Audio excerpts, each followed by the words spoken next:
क्या कर रहा हूं मैं? दर्पण में देख रहा हूं। आप लोग भी प्रतिदिन देखते होंगे, परंतु प्रतिदिन अपना मुख देखने के बाद भी उस पर लिखी एक बड़ी सीख देखना भूल जाते हैं। अब आप कहेंगे कैसी सीख? तो जाइए, एक बार फिर से दर्पण के सामने जाइए और मुख खोलकर देखिए, क्या दिखेगा? दंत पंक्ति और जीभा, है ना? अब विचार कीजिए, दंत जन्म के पश्चात आते, एक नहीं 2 बार आते, परंतु मृत्यु से पूर्व नष्ट हो जाते हैं। और जीभा जन्म पहले से होती है, परंतु मनुष्य के मृत्यु के पश्चात भी उसके अस्तित्व में रहती है ना? आश्चर्य की बात। दंत कठोर होते हैं, जीभा कोमल, परंतु फिर भी दंत नष्ट हो जाते हैं, जीभा नहीं होती। यही रहस्य है कि हठी और कठोर लोग शीघ्र नष्ट होते हैं और कोमल लचीले आवश्यकता के अनुसार स्वयं में परिवर्तन ला सकने में सक्षम लोगों का ही अस्तित्व रहता है। अर्थात परिस्थितियों के अनुसार स्वयं को लचीला बनाना सीखिए और आपका जीवन सरल हो जाएगा। संबंध एक सहारा होता है जीवन का, और संबंधी वो होते हैं जिनसे आवश्यकता पड़ने पर सहायता मांगी जा सके, जिन पर विश्वास किया जा सके कि बुरे समय में वो हमारे काम आएंगे। कभी ऐसा भी हुआ होगा कि आपके पास कोई सहायता मांगने आया, या ऐसा भी हो सकता है कि आप किसी के पास सहायता मांगने गए हैं। परंतु प्रश्न ये उठता है कि क्या केवल किसी के मंतव्य में उसकी सहायता इसीलिए कर देनी चाहिए क्योंकि वो आपका संबंधी है? अब आप कहेंगे कि ये कैसा प्रश्न हुआ?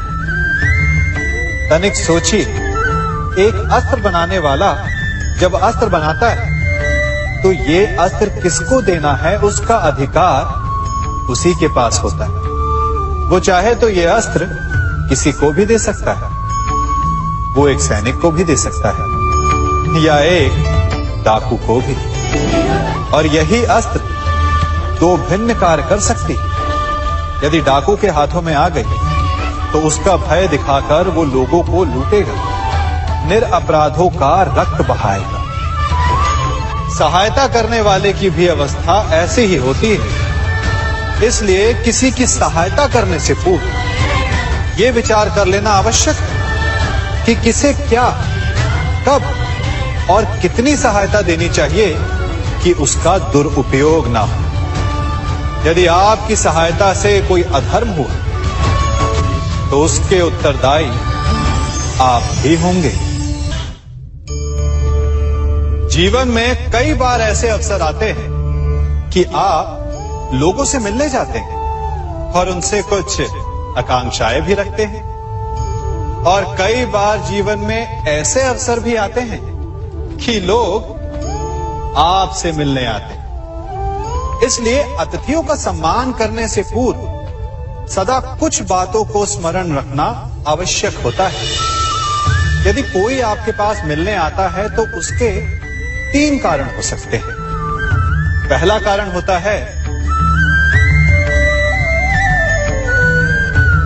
भाव, दूसरा अभाव और तीसरा प्रभाव। तो जैसा अतिथि उसको वैसा ही सम्मान दे।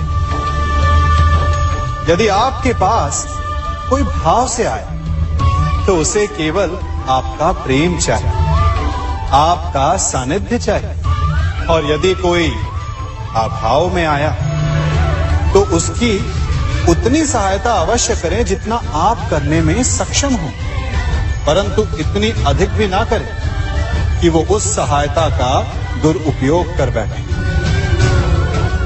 और यदि कोई प्रभाव में आया तो स्वयं पर अभिमान ना करें, क्योंकि कभी ना कभी जीवन में आप भी भाव, अभाव और प्रभाव के चक्रव्यूह में फंस सकते हैं।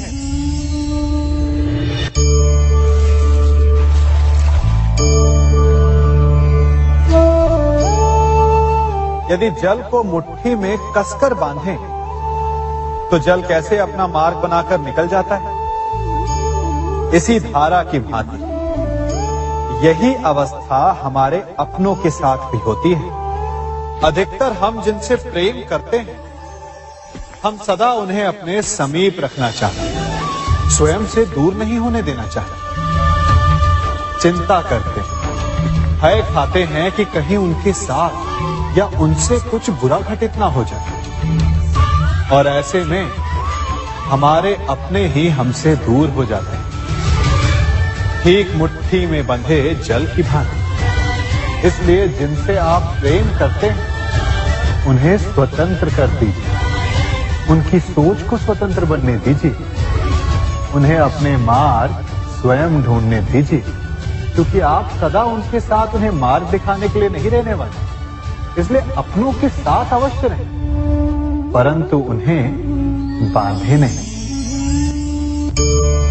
जन्म के पश्चात बालक जब पहली बार अपने नेत्र खोलता है, तो उसका मन उत्सुकता से भरा होता है कि ये संसार क्या है, उसे क्या दिख रहा है।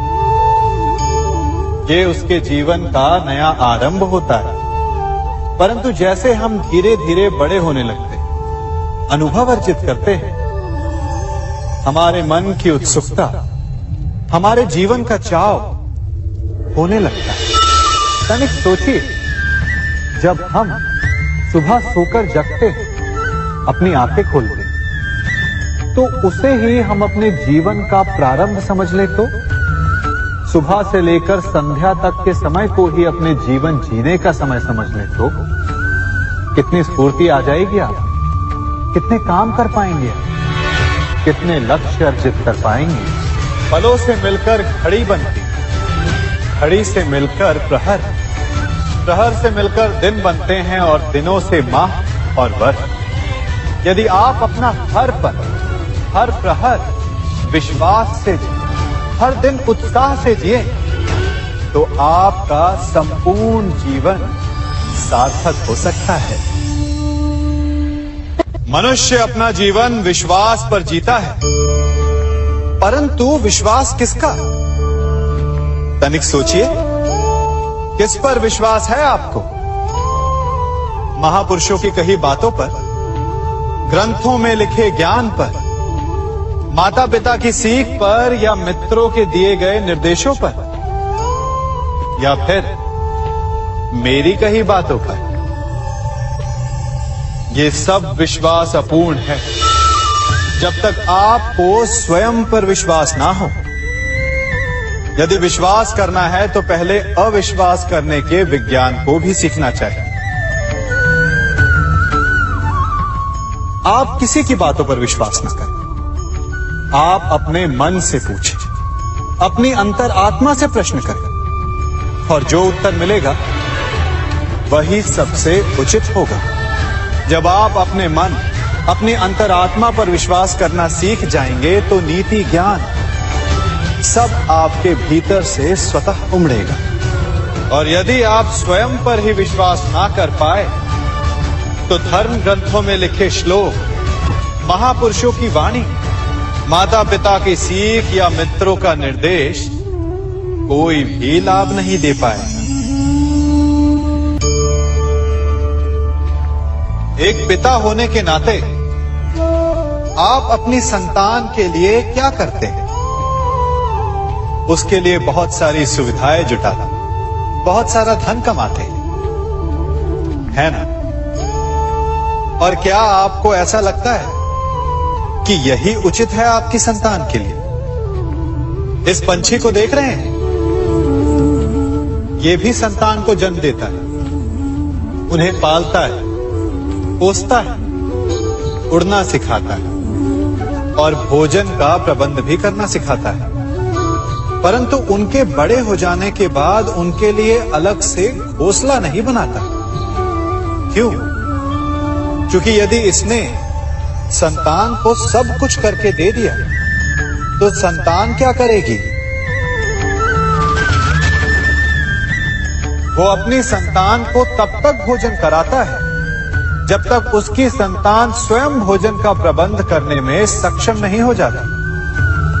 और उसका लाभ यह मिलता है कि उसी की भांति उसकी संतान आत्मनिर्भर बनती है। इसलिए अपनी संतान को उतनी ही सुविधाएं दें जितनी आवश्यक है। मोह को त्यागें।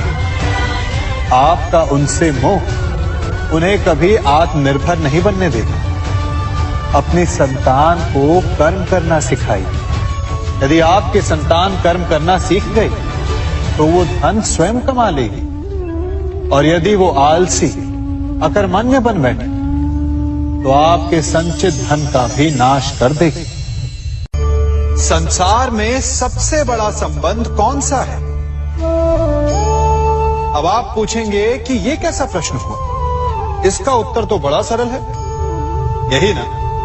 परंतु इस प्रश्न के भी कई उत्तर हैं। कोई कहेगा माता और पुत्र का संबंध, तो कोई कहेगा पिता पुत्री का संबंध, तो कोई पति पत्नी का, और तो कोई भक्त और भगवान का संबंध। परंतु तनिक गहराई से देखेंगे तो पाएंगे कि ये सारे संबंध या तो जन्म से जुड़े होते हैं, या समाज में बना दिए जाते हैं, या फिर किसी आकांक्षा के चलते बनते हैं। तो सबसे बड़ा संबंध कौन सा होता है? उलझ गए ना? सबसे बड़ा संबंध होता है मित्रता का, क्योंकि मित्र हम स्वयं चुनते हैं, जिसमें ना कोई आकांक्षा होती है, ना ही कोई स्वार्थ छिपा होता है। यदि कुछ होता है तो केवल साथ का आनंद। अपने बीते दिनों को स्मरण कीजिए।